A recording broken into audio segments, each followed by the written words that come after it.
सभी को नमस्कार। क्या कौरवों की भरी सभा में द्रौपदी को निर्वसन किया गया? यह प्रश्न मेरे इस चैनल के एक सुधी दर्शक या श्रोता ने मुझे भेजा है या भिजवाया है। डॉक्टर प्रवीण पंड्या, जो संस्कृत के सुधी समीक्षक और कवि हैं, उनका आग्रह है कि मैं इस पर कुछ कहूं। यह एक अत्यंत ही जटिल और भाव संवेगों से परिपूर्ण प्रसंग है। अत्यंत ही दारुण प्रसंग भी यह हमारे इतिहास का है। मैं इस पर यथामति कहने का प्रयास करूंगा। दो तीन बातें विषय पर आने के पहले मैं कहना चाहता हूं। पहली बात तो यह है कि द्रौपदी महाभारत की, महाभारत के काल की परम सुंदरी, परम बुद्धिमती, परम विचक्षण नारी है। मेरी राय में तो हमारे पूरे इतिहास की, इतिहास से मेरा आशय है रामायण महाभारत और हमारे जितने पुराण हैं, आख्यान हैं, उन सब में, उस संपूर्ण इतिहास में सबसे अधिक रूपवती, सबसे अधिक बुद्धिमती, सबसे अधिक प्रखर, तेजस्विनी नारी द्रौपदी है। महाभारत के जितने भी प्रधान पात्र हैं उन सभी के संबंध में एक उक्ति कही जाती है कि न भूतो न भविष्यति। इस तरह के पात्र, इस तरह के व्यक्ति न तो पहले कभी हुए थे इतिहास में, न आगे कभी होंगे। हमारे इतिहास की नारियों में द्रौपदी पर भी यही उक्ति लागू होती है। दूसरी बात यह है कि द्रौपदी को श्यामा कहा गया है। इंद्रजीत बंदोपाध्याय एक विद्वान है, प्राध्यापक है अंग्रेजी के। उनका एक शोध पत्र एकेडमिया एडू पर उपलब्ध है, श्यामा द्रौपदी शीर्षक से। इसमें उन्होंने बताया कि श्यामा शब्द ऋग्वेद, ब्राह्मण ग्रंथों और उपनिषदों में किस किस प्रसंग में आया है, और इन सारे उल्लेखों के आधार पर वे कहते हैं कि श्यामा काल तत्व का प्रतीक है, सरस्वती का भी प्रतीक है। महाभारत में चार महिला पात्रों को ही श्यामा कहा गया। रामोपाख्यान में, महाभारत के अंतर्गत जो रामोपाख्यान है, उस पर भी मैंने अपने एक वीडियो में चर्चा की है। उस रामोपाख्यान में सीता को श्यामा कहा गया। अंबिका और अंबालिका, जिनका विवाह भीष्म ने बलात् करवाया था विचित्र वीर्य से, उनको भी श्यामा कहा गया है। और फिर द्रौपदी को श्यामा कहा गया है।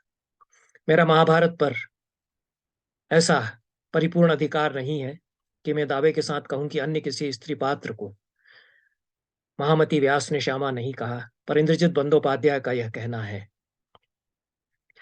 श्यामा के कई अर्थ हैं। मेघदूत में भी यक्ष अपनी प्रिया को श्यामा कहता है। तन्वी श्यामा शिखरी दशना पक्व बिंबा धरोष्ठी।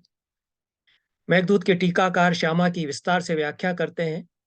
कामसूत्र के आधार पर, कामसूत्र की परंपरा के आधार पर भी व्याख्या करते हैं। शीतकाले भवेदृष्णा ग्रीष्म काले च शीतला।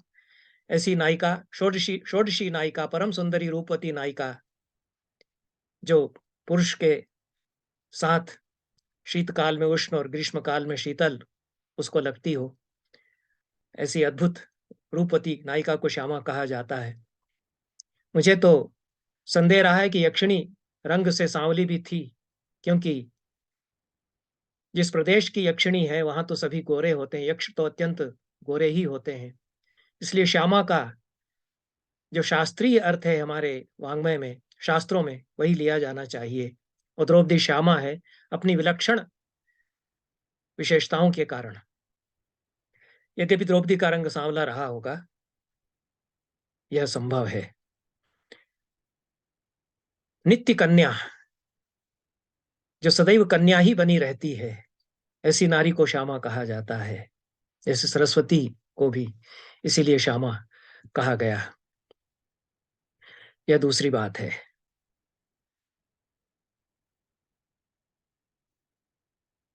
द्रौपदी को कथित रूप से निर्वसन करने का प्रसंग महाभारत के दूसरे पर्व सभा पर्व में आता है। सभा सभा पर्व के अंतर्गत भी जो अनेक पर्व या उपपर्व हैं, उनमें द्यूत पर्व में यह प्रसंग आता है।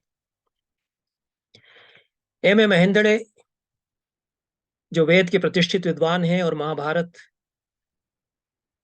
के भी अधिकारी विद्वान माने जाते हैं, महाभारत का समीक्षित पाठ वाला संस्करण तैयार करने की जो बड़ी एक शोध योजना रही है, कदाचित विश्व साहित्य में किसी प्राचीन ग्रंथ का समीक्षित पाठ तैयार करने की योजनाओं में सबसे बड़ी योजना वह रही है, जो लगभग 60 साल तक चली और विश्व के 50 से अधिक श्रेष्ठ संस्कृत विद्वान उसमें कार्य करते रहे और उसके बाद महाभारत का एक समीक्षित पाठ वाला संस्करण तैयार किया गया, जिसके बारे में यह प्रधान संपादक ने दावा किया कि 300 ईस्वी के आसपास जो महाभारत का पाठ था, उसको प्रामाणिक रूप से हमने प्रस्तुत किया है।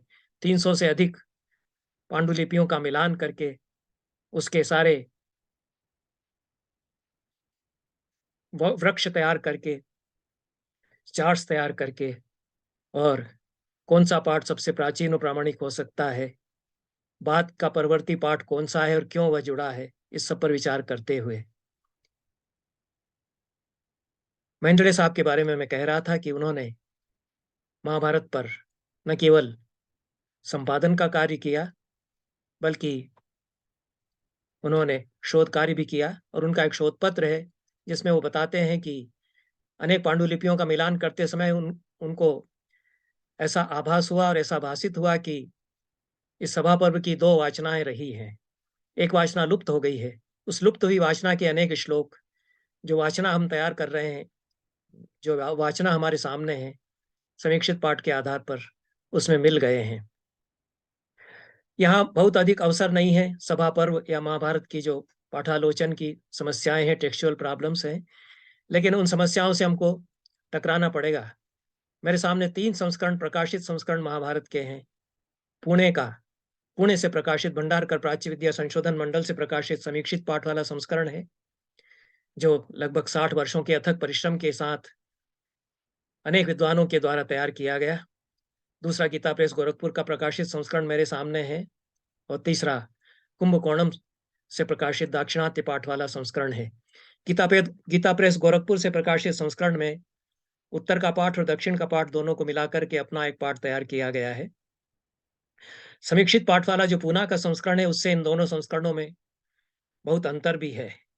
और सभा पर्व के जिस प्रसंग पर हम चर्चा कर रहे हैं, उसमें गीता प्रेस गोरखपुर वाले संस्करण में पुणे संस्करण से 7 या कम से कम 8 अध्याय अधिक हैं। आगे चल करके और भी अधिक अध्याय हो गए हों, तो मैंने इतना मिलान नहीं किया। कुंभकोणम से प्रकाशित महाभारत के संस्करण में समीक्षित पाठ वाले संस्करण से 30 अध्याय अधिक हैं। इतने अधिक अध्याय कदाचित बाद में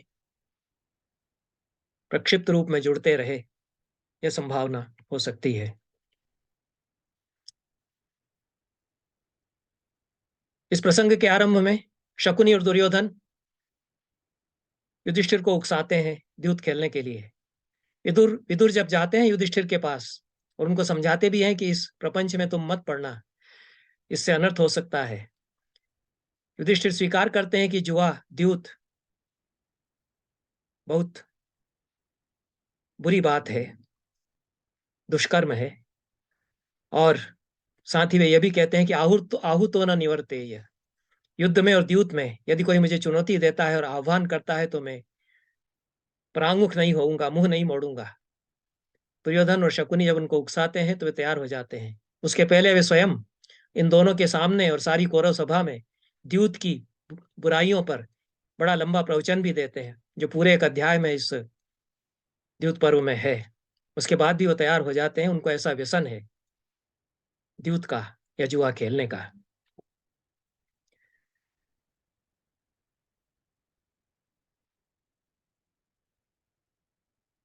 जुआ आरंभ होता है युधिष्ठिर अपनी अपार संपदा का वर्णन करते हैं कि मेरे पास क्या क्या है। इसमें राजसूय यज्ञ का जो पर्व है उसमें भी हम देखते हैं कि युधिष्ठिर कितने वैभवशाली सम्राट हैं, और सारी धरती के अनेक द्वीपों से, सप्त द्वीपा वसुमती से उनको उपहार ले लेकर के राजा उपस्थित होते हैं और अपार संपदा उनके पास एकत्र होती है, जिसको देख करके दुर्योधन ईर्ष्या के कारण जल उठता है, और उसी कारण वह अपने शकुनी मामा से परामर्श करके युधिष्ठिर को द्यूत के प्रपंच में आहूत करने के लिए, सब सम्मिलित करने के लिए योजना बनाता है। युधिष्ठिर अपनी उस अपार संपदा का वर्णन करते हैं बड़े गर्व के साथ, गौरव के साथ। उनको बड़ा चस्का भी है द्यूत खेलने का, और बड़े प्रसन्न होकर के वो दाव पर लगाते हैं कि इतना इतना यह सब मैं दाव पर लगाता हूँ। एक के बाद एक वो हारते चले जाते हैं। सारे मणिमाणिक्य, सारे भूलोक का जो स्वर्ण है और अपार जो वैभव है उसको वे हारते चले जाते हैं। विदुर इस बीच कई बार चेतावनी दे चुके हैं, धृतराष्ट्र को भी, दुर्योधन को भी। उस सब पर चर्चा करने का यहाँ अवसर नहीं है। कितने कड़े शब्दों में वे फटकारते हैं धृतराष्ट्र को, दुर्योधन को, कि यह बहुत ही अनर्थ होने जा रहा है। शकुनी और दुर्योधन जो ये षड्यंत्र कर रहे हैं, इसका दारुण परिणाम होने वाला है। विदुर महामती हैं, दूरदर्शी हैं, दार्शनिक हैं, नीतिज्ञ हैं। वे जानते हैं कि क्या हो रहा है और क्या होने वाला है। युधिष्ठिर जब एक के एक बाद एक अपना अगणित अपार भंडार संपदाओं का हारते चले जाते हैं,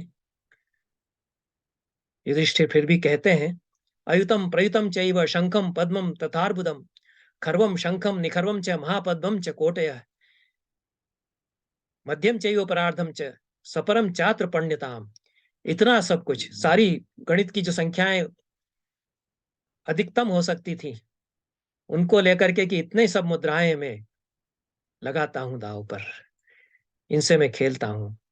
हर बार शकुनी कहता है कि मैं जीत गया, मैंने जीत लिया।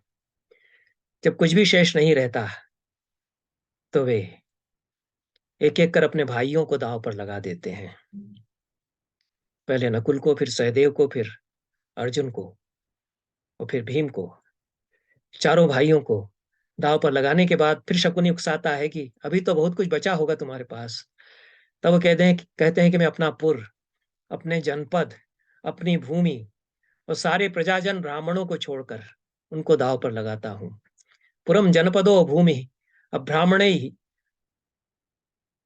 अब्राह्मणैर्धनैः सह एतद राजन धनम मह्यम तेन दिव्याम्यहम त्वया। पुणे संस्करण के सभा पर्व के 58वें अध्याय का 7वां श्लोक, गीता प्रेस गोरखपुर के सभा पर्व के 65वें अध्याय का 8वां श्लोक। अध्यायों में अंतर तो है ही है, श्लोक संख्या में भी अंतर है ही है, और अनेक श्लोक अधिक गीता प्रेस और कुंभकोणम संस्करण में प्राप्त होते ही हैं। इतना विवेक युधिष्ठिर को था कि ब्राह्मणों को छोड़कर सारे प्रजाजनों को दांव पर लगाते हैं। जब चारों भाइयों को भी हार जाते हैं, अपने नगर को, इंद्रप्रस्थ को और उसके सारे जनपदों को भी दांव पर लगा देते हैं, उनको भी हार ही जाते हैं। शकुनी फिर उकसाता है तो वे स्वयं को दांव पर लगा देते हैं। अहम विशिष्ट सर्वेषां भ्रातॄणां दयितस्तथा कुर्यामस्ते जिताः कर्म स्वयं आत्मन्युपप्लवे। इस सारे उतार चढ़ाव के बीच हम सब अब तुम्हारे दास होते हैं। मैं सारे भाइयों में सबसे बड़ा युधिष्ठिर, मैं भी अब अपने आप को दाव पर लगाता हूं, ऐसा वे कहते हैं। शकुनी फिर कहता है कि मैंने जीत लिया। उसके बाद तो युधिष्ठिर के पास कुछ भी शेष नहीं रहता, वो स्वयं को भी दाव पर लगा चुके हैं। शकुनी बहुत चालाक है, वो जानता है कि एक दाव इनके पास अभी शेष है। उकसाते हुए वह कहता है, एतत् पापमकरोर् यदात्मानं पराजितः शिष्टे सति धने राजन पाप आत्म पराजय। युधिष्ठिर, तुमने यह तो बड़ा पाप किया कि तुमने अपने आप को दांव पर लगाकर अपने आप को हार दिया। अपने आप को तुम हार गए, आत्मा को तुम हार गए, क्योंकि जब तक धन बचा हुआ है तब तक आत्म को दांव पर लगाना, अपने आत्म को दांव पर लगा देना, यह तो पाप है। तो युधिष्ठिर कहते हैं कि मेरे पास अब क्या शेष रहा। तब वह कहता है कि द्रौपदी है, पांचों पांडवों की, तुम लोगों की पत्नी।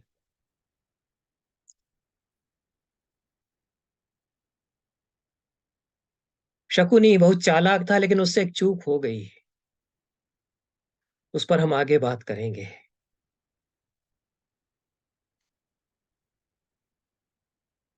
चूक नहीं हुई यह भी कह सकते हैं, लेकिन स्वयं वह फंस गया, इतनी बड़ी चालाकी करते हुए भी। दोनों ही तरह से मुश्किल थी उसके सामने।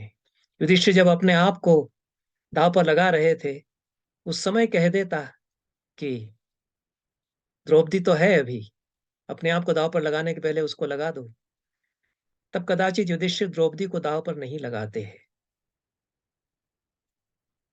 युधिष्ठिर जब अपने आप को भी हार चुके हैं और दास हो चुके हैं, जुए में हार करके दास हो जाता है। दास को तो आदेश दिया जा सकता है, फिर उसको मना करने का कोई अधिकार नहीं। दास को अपने स्वामी का आदेश मानना चाहिए। युधिष्ठिर तो धर्मराज हैं, धर्म का मर्म जानते हैं, अपने धर्म के अनुसार ही वे आचरण कर रहे हैं।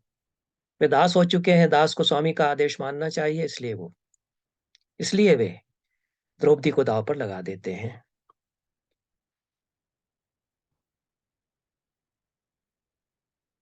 पुणे संस्करण के सभा पर्व के 58वें अध्याय के 35 से 37 तक के अध्यायों में, 6 श्लोकों में, 35 से 37 तक के श्लोकों में, 6 श्लोकों में युधिष्ठिर द्रौपदी की अपूर्व विशेषताओं का वर्णन करते हैं।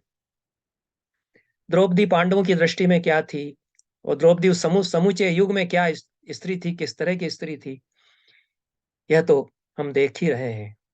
गीता प्रेस गोरखपुर के संस्करण में 65वां अध्याय है, वो 33 से 39 तक श्लोक हैं, 2 श्लोक अधिक हैं।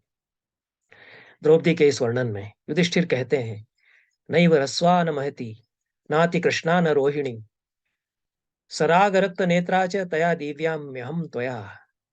जो न बहुत जो न छोटे कद की है, न बहुत लंबी है, न बहुत काली है, न बहुत सुर्ख है, इसकी आंखें ऐसी हैं, ऐसी द्रौपदी से मैं अपना दाव खेलता हूं तुम्हारे साथ।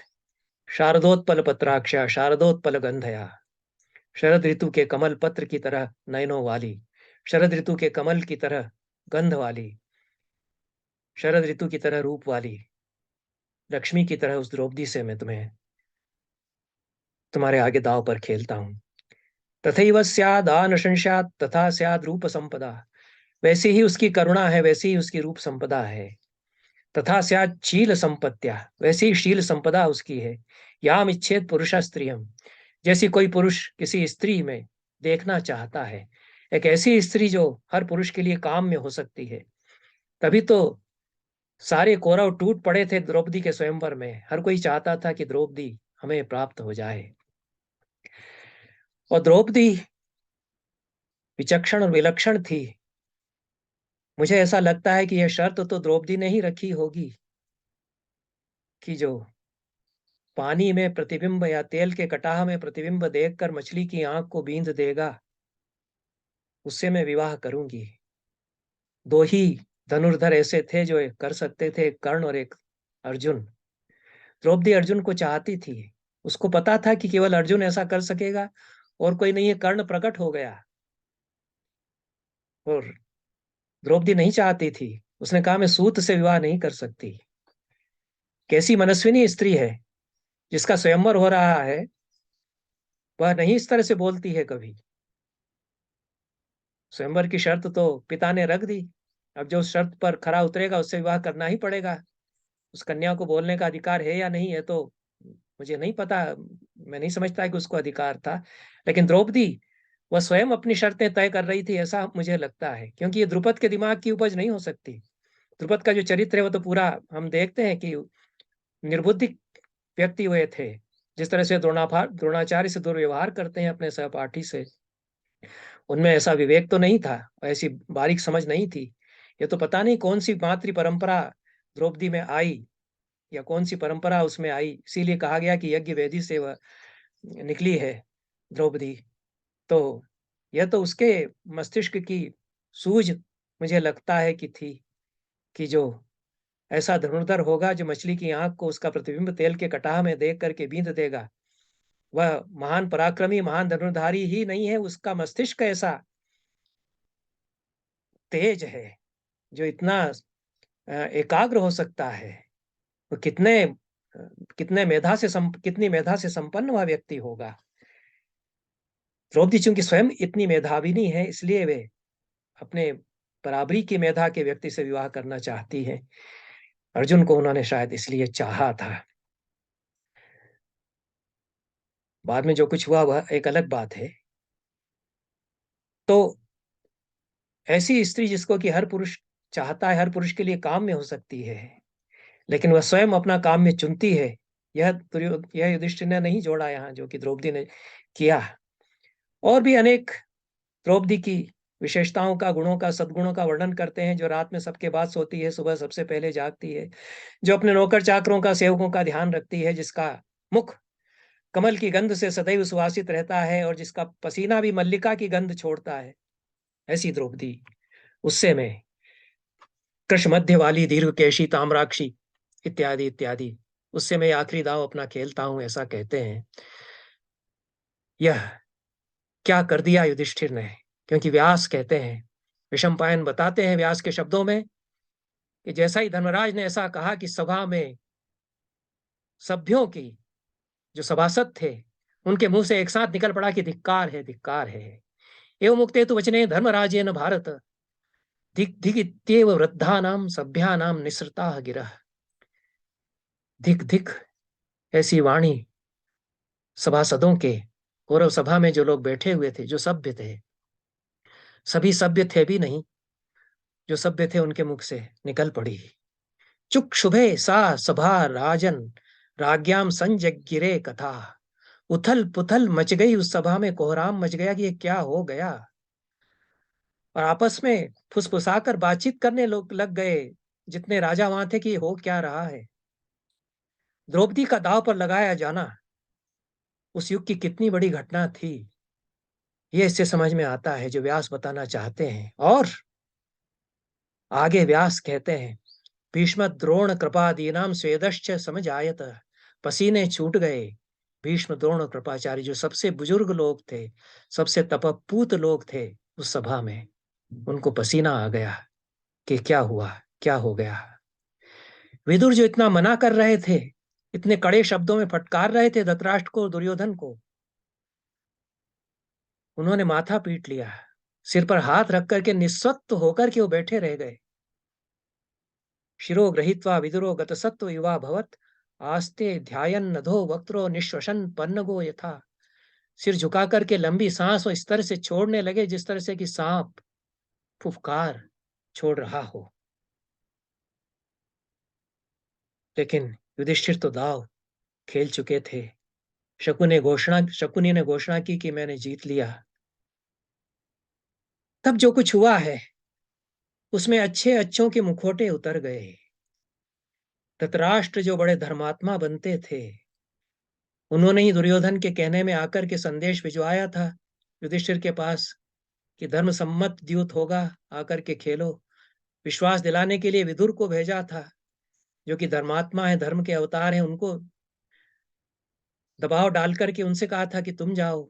छोटे भाई थे, अनुवर्ती थे, मंत्री थे, आदेश मानना ही था। धृतराष्ट्र खाओ गए। उन्होंने प्रयास किया कि युधिष्ठिर मना कर दें, निषेध कर दें कि मुझे द्यूत नहीं खेलना। फिर भी द्यूत तो खेला युधिष्ठिर ने आकर के, उकसावे में आकर के। अंतिम दांव पर द्रौपदी को भी तो खेला और हार गए। लेकिन उसके बाद जो हुआ उसमें सबके नकाब उतर गए। भीष्म द्रोण कृपाचार्य, उनके मन दहल गए। धृतराष्ट्र चित्त में प्रफुल्लित होकर के बार बार पूछने लगा कि क्या जीत लिया, क्या जीत लिया हमने। अंधा था, देख तो नहीं सकता था कि पांसे शकुनी के पक्ष में पड़े, या इतनी दूर बैठा था, कैसे पता चलता। इसलिए चिल्लाकर पूछा कि क्या जीत लिया, बहुत प्रसन्न होकर के, उत्सुक होकर के। धृतराष्ट्र के मन में भी तो कुंठा थी, जैसे कि सारे कौरवों के मन में थी, कि द्रौपदी हमको नहीं मिली, पांचों पांडवों को मिली, जो संसार की सबसे दुर्लभ, सबसे रूपवती, सबसे बुद्धिमती नारी थी, वह हमें न मिली। धृतराष्ट्र को भी मन में यह ईर्ष्या थी कि मेरे बेटों में से किसी को नहीं मिली द्रौपदी, पांडवों को मिल गई। कर्ण के मन में तो वो और भी अधिक कुंठा थी, क्योंकि कर्ण को दुत्कार करके अलग कर दिया था द्रौपदी ने स्वयंवर में, कि सूत से मैं विवाह नहीं करूंगी। उसकी टीस कर्ण के जो मन में थी वह तो बहुत निकलती है। यद्यपि कर्ण, महाभारत के जो कर्ण है, वो बड़े महान चरित्र है, मनस्वी है, लेकिन इतना बड़ा मनस्वी मनीषी आदमी चरित्र से कितना कहीं कहीं गिर सकता है, कितना कमीना हो सकता है, मैं अपनी भाषा में कहूं, और मैं तो यही भाषा बोलूंगा, बोलता हूं। ये कर्ण के इस चरित्र से, उसके दोगलेपन से, उसके दोहरेपन से यहाँ हम रूबरू होते हैं, हम सामना करते हैं। जहर्ष कर्णोति भृशम स दुशासन आदि भी, दुशासन आदि के साथ कर्ण भी बहुत हर्षित हुआ। लेकिन इतरे शाम तो सभ्यानाम नेत्रेभ्य प्रापत जलम, दूसरे जो सभासद थे उनकी आंखों से आंसू गिरने लगे, और शकुनी ने घोषणा की कि द्रौपदी को मैंने जीत लिया। कितना दुराचार, कितना अनाचार हुआ उसके बाद, कल्पना ही नहीं कर सकते उसकी, कि महाभारत के काल में ऐसा भी होगा। दुर्योधन ने विदुर को आदेश दिया कि हे शूद्र, जा द्रौपदी को पकड़कर खींच कर ले आ। विदुर दुर्योधन के चाचा हैं, बड़े हैं, रिश्ते में बड़े हैं, लेकिन वो दासी पुत्र हैं, इसलिए शूद्र ही उनको कहता है, सही कहता है। धृतराष्ट्र, जिसने विदुर को अपना मंत्री नियुक्त किया है, और संकट के समय, असमंजस के समय सदैव विदुर पर निर्भर करता है और बड़े उत्कंठित होकर के उनसे सलाह लेता है, वह पूरे महाभारत में जब जब दुर्योधन विदुर को शूद्र कहकर अपमानित करता है और उनको अपशब्द कहता है, धृतराष्ट्र बैठा रहता है, कहीं मना नहीं करता, कहीं डपटता नहीं, कहीं झिड़कता नहीं अपने बेटे को, कि तू अपने चाचा से, अपने पितरव्य से किस तरह बोल रहा है। धृतराष्ट्र को पता है कि विदुर कितने सम्माननीय व्यक्ति हैं, वे कितने बड़े नीतिज्ञ हैं और दार्शनिक हैं। यह जानते हुए भी पुत्र मोह में, और कुछ जो मन में एक कुटिलता है उसके कारण, कि बहुत बड़ा ज्ञानी बनता है, अच्छा अपमानित किया है तो दासी पुत्र ही विदुर को, मेरे बेटे ने। वो चुप होकर के सुनते हैं। दुर्योधन कहता है कि हे शूद्र, जा द्रौपदी को पकड़ कर ले आ। यही क्षत्तः द्रौपदी मानयस्व प्रियाम भार्याम सम्मताम पांडवानाम, पांडवों की प्रिय भार्या को लेकर आ। सम्मार्जताम वेशो पर, सम्मार्जताम वेशो परई तु शीघ्रम, आए और हमारे घरों में बुहारा झाड़ू लगाए। आनंदो न सह दासी भी रस्तु, बाकी दासियों के साथ वह रहे, हमको बड़ा आनंद मिलेगा। विदुर अपने चरित्र से उतने ही ऊंचे बने रहते हैं महाभारत में। कम से कम विदुर तो एक पात्र ऐसे हैं ही जिन्होंने कभी कहीं समझौता स्वयं नहीं किया, कभी अपने सत्य से डिगे नहीं, कभी खरी खरी कहने से चूके नहीं। उन्होंने सुना कि मुझे ऐसा कह रहा है कि शूद्र जा और लेकर के आ, दुर्योधन के मुंह पर ही वे कहते हैं कि तू कितना नीच है, कैसी भाषा तू बोल रहा है, हे मंद मते, तू नहीं समझ रहा कि तू क्या करने जा रहा है, तू शेर के साथ खेल रहा है, तेरे सिर के ऊपर जहरीले नाग फुफकार रहे हैं और तू नहीं जान रहा है। आशी विषा शिरसिते पूर्ण कोशा महाविषा, जिनके विष ग्रंथि में पूरा का पूरा जहर भरा हुआ है, ऐसे महान महाविष वाले आशी विष कोबरे नाग तेरे ऊपर फुफकार रहे हैं। माँ कोपिष्ठा सुमंद आत्मन, माँ रामस, माँ गमस्तम यमक्षयम, नरक में जाने के लिए कोशिश मत कर हे दुरात्मा। विदुर उससे कहते हैं, अच्छे अच्छे अपशब्द हैं महाभारत में, सुंदर कोश है अपशब्दों का, गालियों का खजाना है, क्योंकि कितनी जीवित भाषा है, जीवंत भाषा है संस्कृत, वेदों के काल से लगाकर 20वीं शताब्दी तक, इसीलिए उसमें अच्छी अच्छी गालियां हैं। मैंने उस पर खूब बोला है। क्योंकि समाज है, समाज का जीता जागता चित्र है। दुर्योधन तो बेशर्म की तरह हंसता है जब वो डपटते हैं, और वो कहता है कि ठीक है, चाचा है, नहीं जा रहे हैं। तो एक दूसरा सूत है प्रतिकामिन, उसको आदेश देता है कि तू चला जा। अब प्रतिकामी है, प्रातिकामी उसका नाम कहा गया है, वो सूत है, सेवक है, और वह आदेश पाकर के बड़े असमंजस में पड़ जाता है कि क्या मुझे आदेश दिया गया है, कैसे करूं। लेकिन वो जाता है, स्वामी का आदेश है तो जाता है। महाभारत में कैसी कैसी विडंबना सामने आती है कि बड़े बड़े लोगों के चेहरों से नकाब उड़ गए, मुखाटोप उनके मुखों से उठ गए, और जो समाज के निचले तबके से, निम्न वर्ग से आए हुए लोग हैं, वो अपने चरित्र में कितने बड़े हैं, ये सामने आ गया। विदुर तो दासी पुत्र हैं, एक और दासी पुत्र है वहां, 100 कौरव भाइयों में विकर्ण। दो ही लोग खुल करके बोले जब द्रौपदी को घसीट करके लाया गया और उसका वस्त्र खींचने का प्रयास दुर्योधन ने किया, तो बहुत तेजस्वी शब्दों में विदुर ने और विकर्ण ने विरोध किया और द्रौपदी का समर्थन किया कि ये जो पूछ रही है न्यायोचित प्रश्न, इस पर विचार करो। ये सभा अगर उस पर विचार नहीं करती तो ये सभा नहीं है, ये धर्म सभा नहीं है, यहाँ अधर्म हो रहा है। दोनों ने कहा, उस पर मैंने अलग से बात विस्तार से अन्यत्र की है, लेकिन इस एक छोटे से सेवक की बात रह गई, जिसके मन में बड़ी वेदना है। वो स्वामी का आदेश है तो चला तो जाता है द्रौपदी के पास, लेकिन जिस तरह की भाषा में वो दुख से भर करके कहता है कि है द्रौपदी, है याज्ञसेनी, युधिष्ठिर तो द्यूत में ऐसे मनमत्त हो गए कि उन्होंने तुमको भी हार दिया, तुमको भी वे हार गए, और मुझे कहा गया है कि मैं तुमको लेकर के जाऊं तो तुम मेरे साथ चलो। ऐसा द्रौपदी सुनती है और वो कहती है कि मुझे बताओ कि हुआ क्या है। ऐसा तो हो ही नहीं सकता कि युधिष्ठिर मुझे दांव पर लगा दें। अवश्य ही ऐसा हुआ होगा कि वे अपने आप को दांव पर हार चुके होंगे। वे धर्मज्ञ हैं। फिर जब उनसे कहा गया कि अब अपनी पत्नी को भी दांव पर लगा दो, तब उन्होंने मुझे दांव पर लगाया है। लेकिन मुझे बताओ कि ऐसा हुआ क्या। प्रातिगामी बताता है कि हाँ, ऐसा ही हुआ।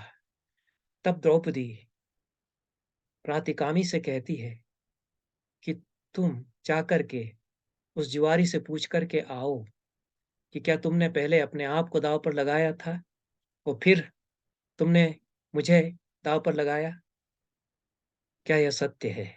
फिर जो वो कहे मुझे बताओ, तब मैं, मुझे जो करना है वह करूंगी। गच्छत तुम कितवम गत्वा सभायां पृच्छ सूतज किम नु पूर्वम पराजयशी रात्मान अथवा अनुमाम। उस किताब या जुआरी से जाकर के पूछ करके आओ कि तुमने अपने आप को पहले हारा था या मुझे पहले हारा था। ऐसा द्रौपदी पूछवा रही है, उससे कहो। द्रौपदी कितनी बड़ी बुद्धिमती है। इसमें जो पेच है उसको द्रौपदी समझ रही है, युधिष्ठिर भी समझ रहे हैं, शकुनी जी भी समझ रहा था, लेकिन चूक तो हो गई उससे। तभी तो द्रौपदी ने पासा पलट दिया। संसार के सबसे बड़े पासे खेलने वाले के सामने द्रौपदी ने जो पासा फेंका था, उसमें उसने हरा दिया। द्रौपदी ने, अकेली द्रौपदी ने सारी कौरव सभा को अपने एक पासे से हरा दिया। उसी की तो ये कथा है। इस पर कितना मुलम्मा चढ़ाया गया है, कैसे कैसे इसके रूपांतर किए गए, उन पर भी बात करेंगे। लेकिन ये महामनस्विनी नारी की अपूर्व मेधा की कथा है, और ऐसा कोई आख्यान नहीं फिर मिलता है। यह भी हमारे इतिहास की सबसे बड़ी बहस की भी कथा है। यह मैं विस्तार से अन्यत्र लिख और कह चुका हूं कि यह संसार के सबसे बड़े डिबेट्स में से एक है, जो द्रौपदी ने डिबेट, वहां जो वाद द्रौपदी ने खड़ा किया वहां पर।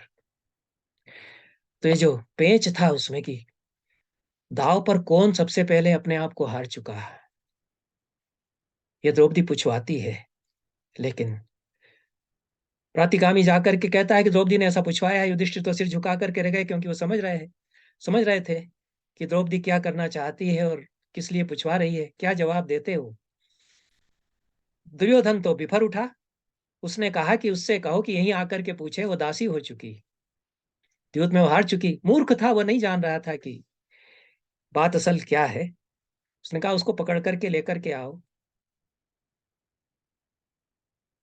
प्रतिकामी 2 बार जा चुका था। गया वह, और उसने कहा कि द्रौपदी ने कहा कि वह नहीं आ सकती। तब दुर्योधन ने युधिष्ठिर से कहा कि तुम अपने किसी आदमी को भेजो, इस प्रतिकामी के कहने से तो वह नहीं आ रही, और ये तो बड़ा डरपोक हमारा सेवक है, ये नहीं पकड़ के ला पा रहा है उसको। तुम अपने किसी सेवक को संदेश अपनी तरफ से भेजो, तुम पति हो, कैसे पति हो, उससे कहो कि वहां आए। तब युधिष्ठिर ने अपने किसी सेवक को भेजा। किसको भेजा है इसमें स्पष्ट नहीं है। युधिष्ठिर ने अपने किसी सेवक को द्रौपदी के पास भेजा, और वह सेवक गया युधिष्ठिर का संदेश लेकर के। यह जो श्लोक मिलता है, इसमें पाठ भेद है, और पाठ भेद से कितना अंतर आ जाता है। और पुणे संस्करण का महत्व इसलिए इस दृष्टि से मानना चाहिए। पुणे संस्करण में पाठ है कि युधिष्ठिर का सेवक जब गया कि युधिष्ठिर ने ऐसा कहा है कि तुम आ जाओ, तब द्रौपदी वहां पर आ गई। उसके वर्णन में कहा गया है, एक वस्त्रात् तदो नीवी रोदमाना रजस्वला सभा मागम्य पांचाली श्वशुरस्याग्रतो अभवत्। एक वस्त्रा अधो नीवी, रोती हुई रजस्वला पांचाली सभा में आकर अपने ससुर के सामने खड़ी हो गई। जितना मैं पढ़ता हूं, जो मेरा पाठ है इस पूरे प्रसंग का, और जो महेंद्रले साहब को शक हो रहा है कि 2 वाचनाएं हैं, मुझे लगता है कि 2 वाचना मानने की आवश्यकता भी नहीं है, क्योंकि विशाल सभा भवन है और उसमें कई सेक्शंस, कई कक्षाएं हो गई हैं। एक कक्षा में द्यूत हो रहा है, जहां पर कि कौरव भाई बैठे हुए हैं, दुर्योधन और शकुनी एक तरफ बैठे हुए हैं, 5 पांडव दूसरी तरफ बैठे हुए हैं, बीच में डाइस बोर्ड है जो एक ही तख्ती है। यह एक कक्षा है। दूसरी तरफ गांधारी है, महिलाएं हैं। फिर एक कक्षा में कौरव सभासद हैं, सम्मानित राजा हैं, भीष्म द्रोण कृपाचार्य हैं, धृतराष्ट्र हैं, ये बुजुर्ग लोग हैं। द्रौपदी की जो बुद्धिमत्ता थी, वह जानती थी कि क्या हो रहा है। वह उस तरफ नहीं गई, उस कोने में, उस कक्षा में जहां ये कौरव बैठे हुए हैं। वह बुजुर्गों के सामने जाकर के खड़ी हो गई, क्योंकि प्रश्न उसको उन्हीं से करना था कि आप लोगों के देखते देखते यह हो रहा है। प्रश्न जो करना था कि क्या यह धर्म सम्मत है, क्या यह उचित हो रहा है। इसलिए वो अपने ससुर के सामने जाकर के खड़ी हुई। यही पाठ पुणे संस्करण में है। गीता प्रेस गोरखपुर के संस्करण में और कुंभकोणम संस्करण में पाठ भिन्न है।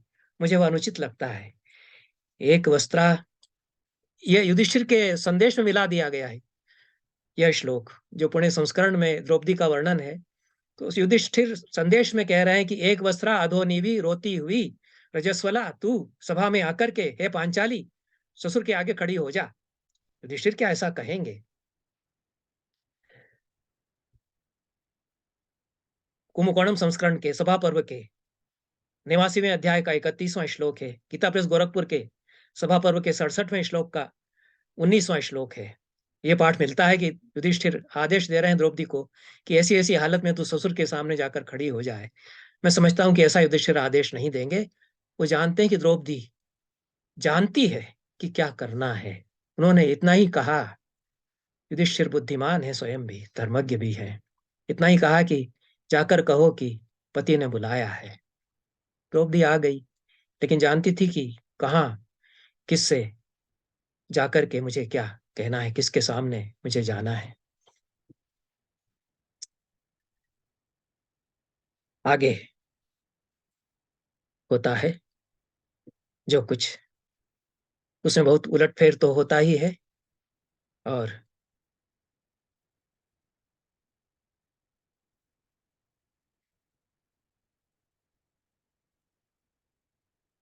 उस स्थिति में दुर्योधन ने देखा कि दूर द्रौपदी आकर खड़ी हो गई है, वो तो मेरे पिता के सामने आकर खड़ी हो गई। हर्षित हो उठा और उसने कहा कि वहां जाकर के क्यों खड़ी हुई है सूत? जाकर के उसको इधर घसीट करके लेके आ। उसी प्रतिकामिन से कहा।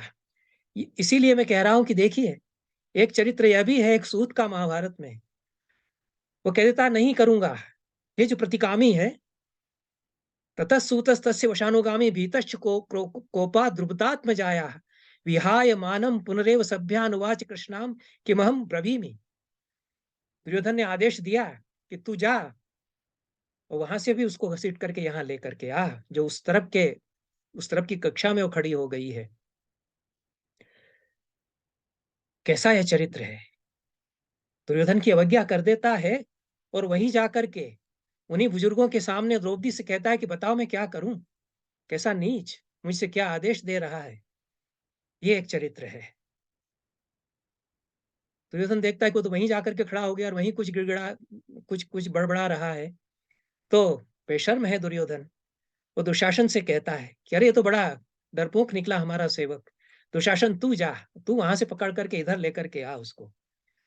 जितना पुणे संस्करण में पाठ है उससे मैं यही समझता हूँ कि द्रौपदी जो स्वयं आकर के खड़ी हो गई है धृतराष्ट्र आदि के सम्मुख, उसी सभा भवन के की एक कक्षा में दुर्योधन दूर से देख रहा है।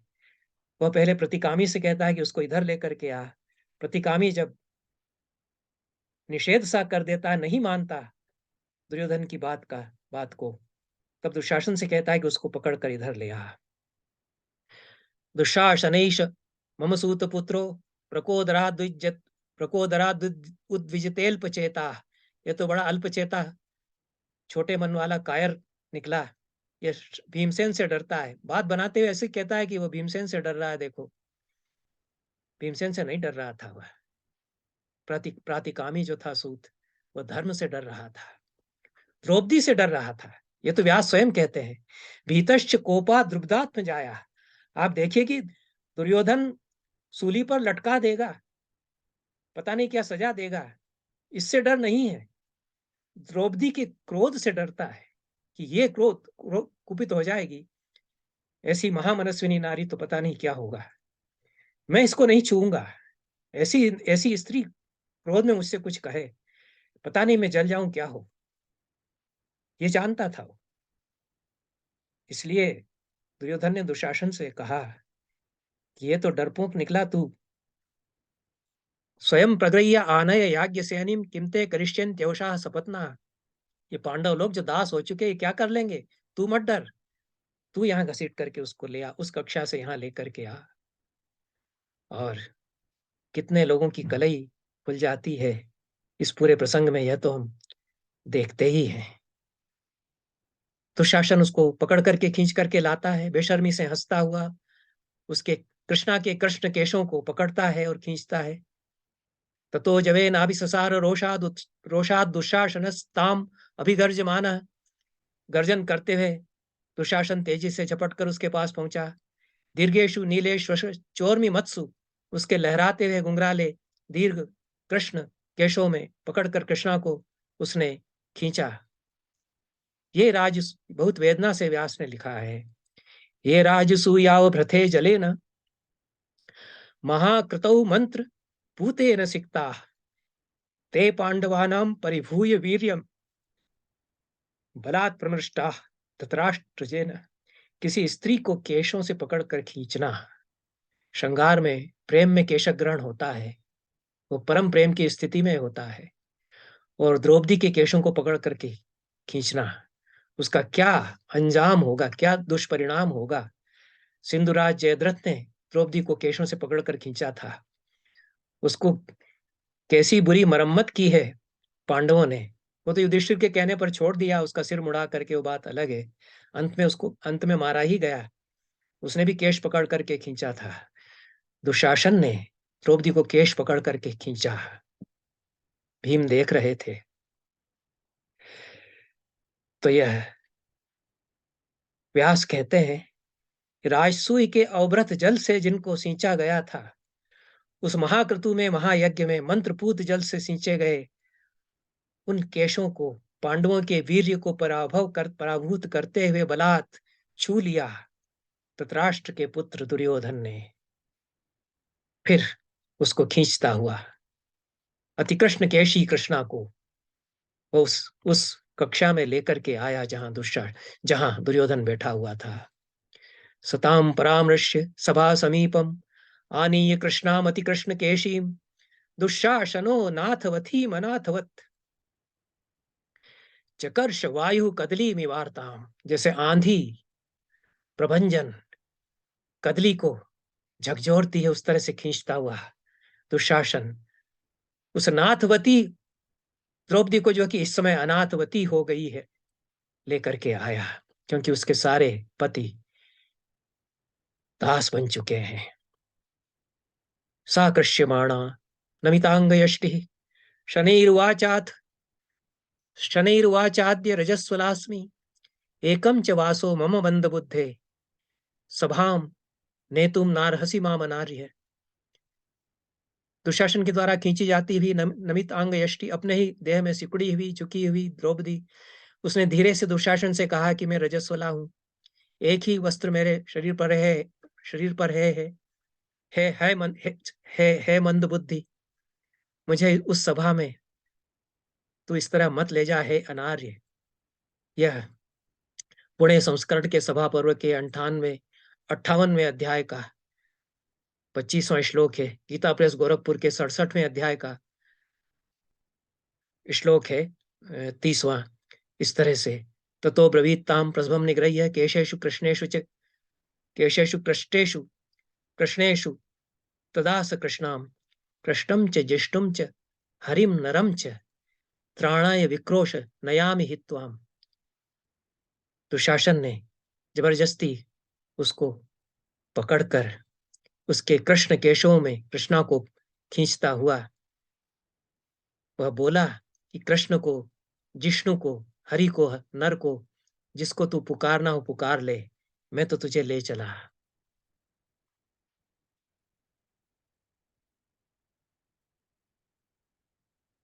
वहां पहुंचकर द्रौपदी बहुत तेजस्वी स्वर में प्रश्न करती है, पूरी सभा को सुनाते हुए, क्या स्त्री है उस स्थिति में भी। ये लोग तो दास हो गए इसलिए चुप हो गए, द्रौपदी ने स्वीकार नहीं किया कि मैं दासी हूं और मुझे चुप रहना चाहिए। धर्मराज तो चुप थे क्योंकि धर्म जानते थे, और दास हो चुके, दास को कोई अधिकार नहीं। द्रौपदी का तो प्रश्न ही यही है कि मैं दासी कैसे हुई, मुझे किस किस अधिकार से दांव पर लगाया गया और कैसे मुझे हारा गया, यह मैं कैसे स्वीकार कर लूं।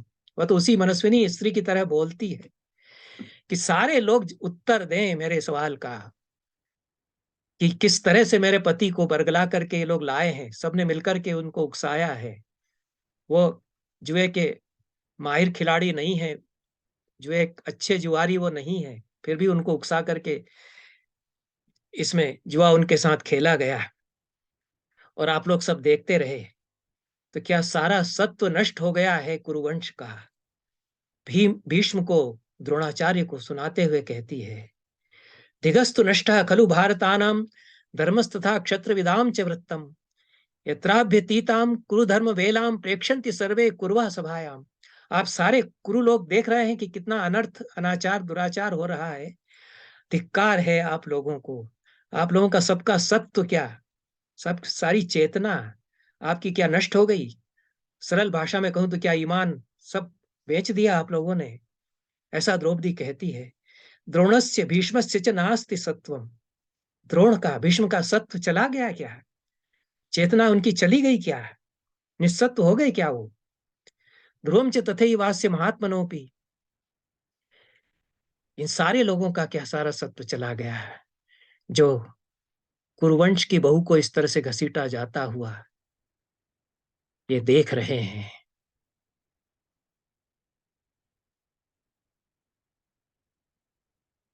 इन लोगों ने कोई उत्तर नहीं दिया जिनसे पुकार कर पूछा गया था।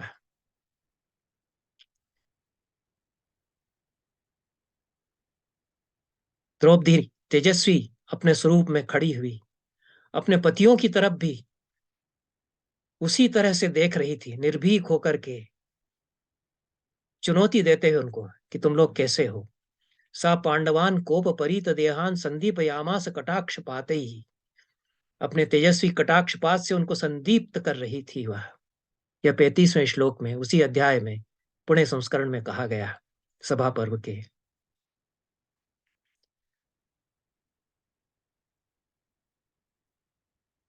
तो शासन उसकी हंसी उड़ाते हुए कहता रहा कि तू तो दासी है।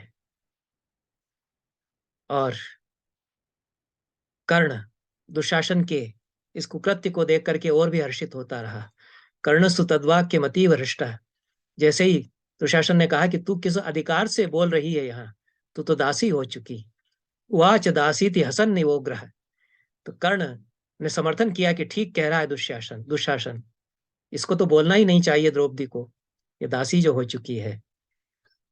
कर्ण भी अपना धर्म का ज्ञान बताता है यहाँ आगे चल करके, वो समर्थन करता है दुर्योधन का कि द्रौपदी का प्रश्न अनुचित है, उसको प्रश्न करने का अधिकार नहीं है क्योंकि वह दासी हो चुकी। तो बहुत प्रसन्न होता है कर्ण, और दुशासन जो द्रौपदी के लिए कह रहा है कि तू दासी है, हंसते हुए हंसी उड़ाते हुए उसको वह मान देता है। संपूजे आमास हसन शब्दम। ठठाकर हंसते हुए उसने दुशासन का समर्थन किया। और गांधार राज सुबल के पुत्र शकुनी ने भी दुशासन का समर्थन किया। लेकिन बाकी जो सभ्य थे वो सिर झुकाकर लज्जा के मारे बैठे रह गए। केवल धृतराष्ट्र के पुत्र दुर्योधन को छोड़ करके अन्य जो सभ्य थे, अन्य सभ्यों के लिए कहा है तेषाम अभूत दुःखमतीव कृष्णाम दृष्ट्वा सभायाम परिकृष्यमाणाम। सभा में कृष्णा को इस तरह से घसीटी जाती हुई देख करके उनको बहुत दुख हुआ।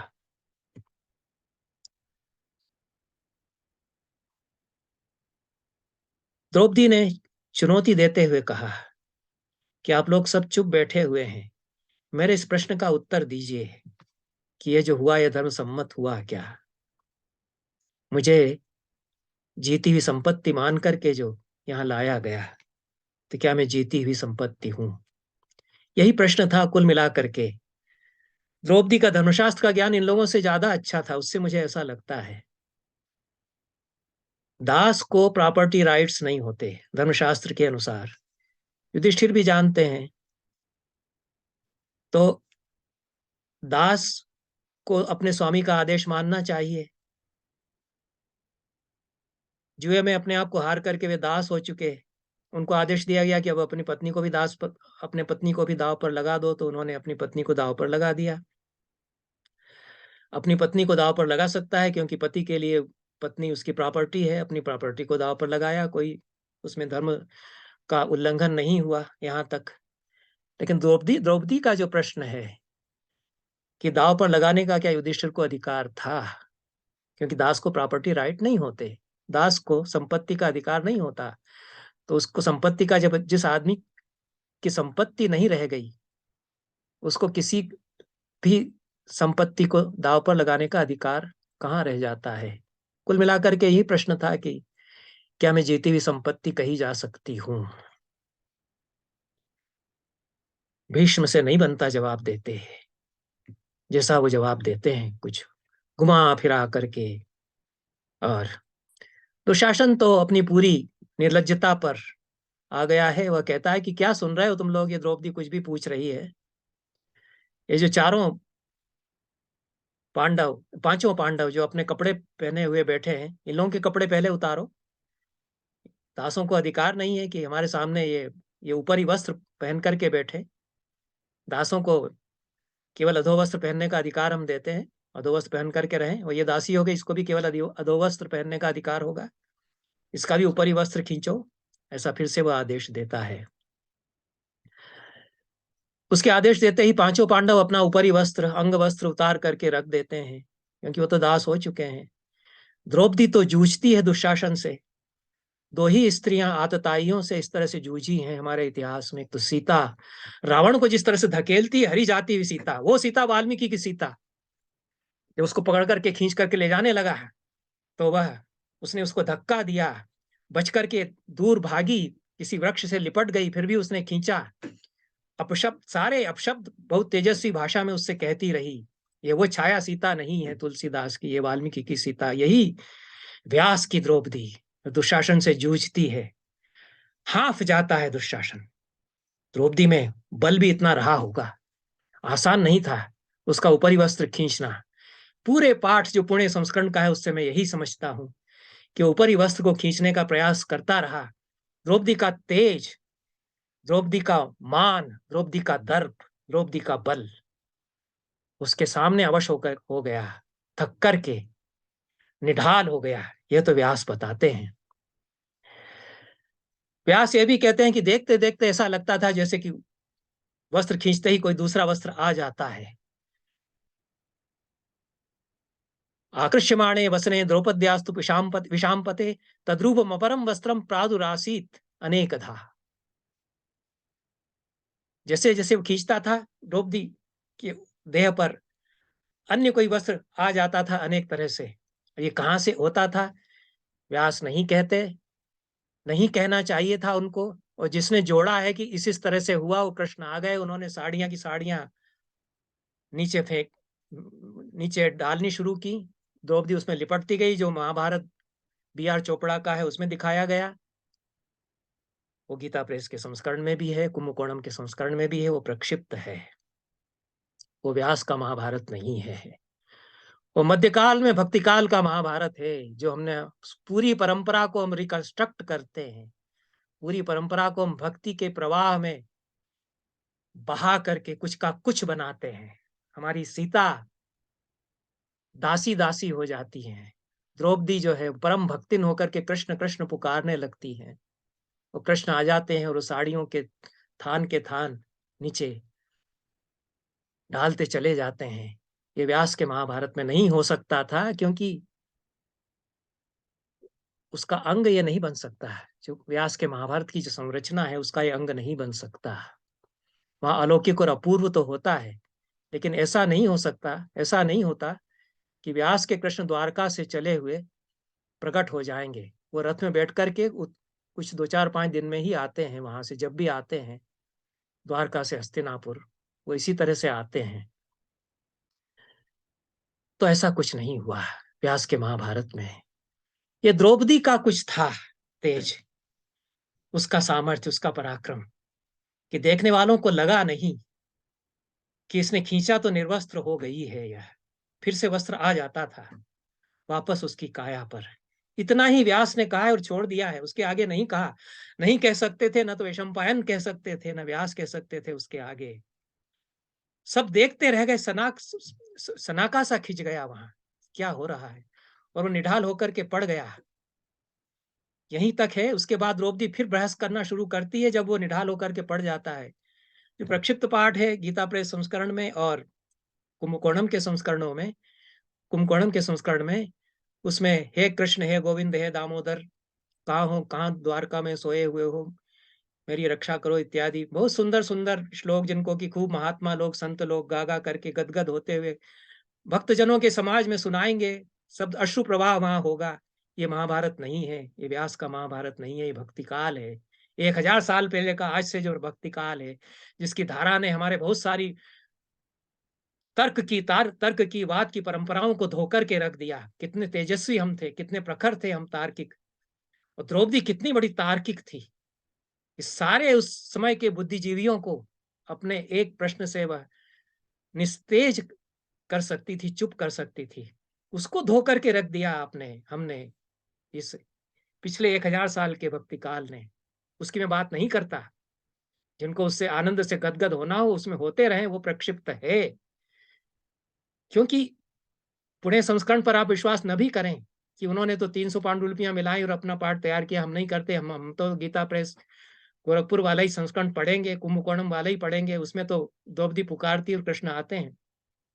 वह इसलिए प्रक्षिप्त है कि दोनों ही संस्करणों में वो सब गोविंद दामोदर कृष्ण को पुकार के उस साड़ियां वो देते चले जा रहे हैं। उसके बाद फिर से जो पुणे के संस्करण का पाठ है उसके अनुसार द्रौपदी फिर बहस करती है। बड़ी लंबी बहस चलती है। फिर से विदुर बोलते हैं कि द्रौपदी सही पूछ रही है। विकर्ण फिर बोलता है कि द्रौपदी सही पूछ रही है, जवाब दीजिए। अब जब कृष्ण आ गए और वो सब साड़ियां दे गए, उसमें लिपटती गई द्रौपदी, तो वहां खत्म हो जाना चाहिए।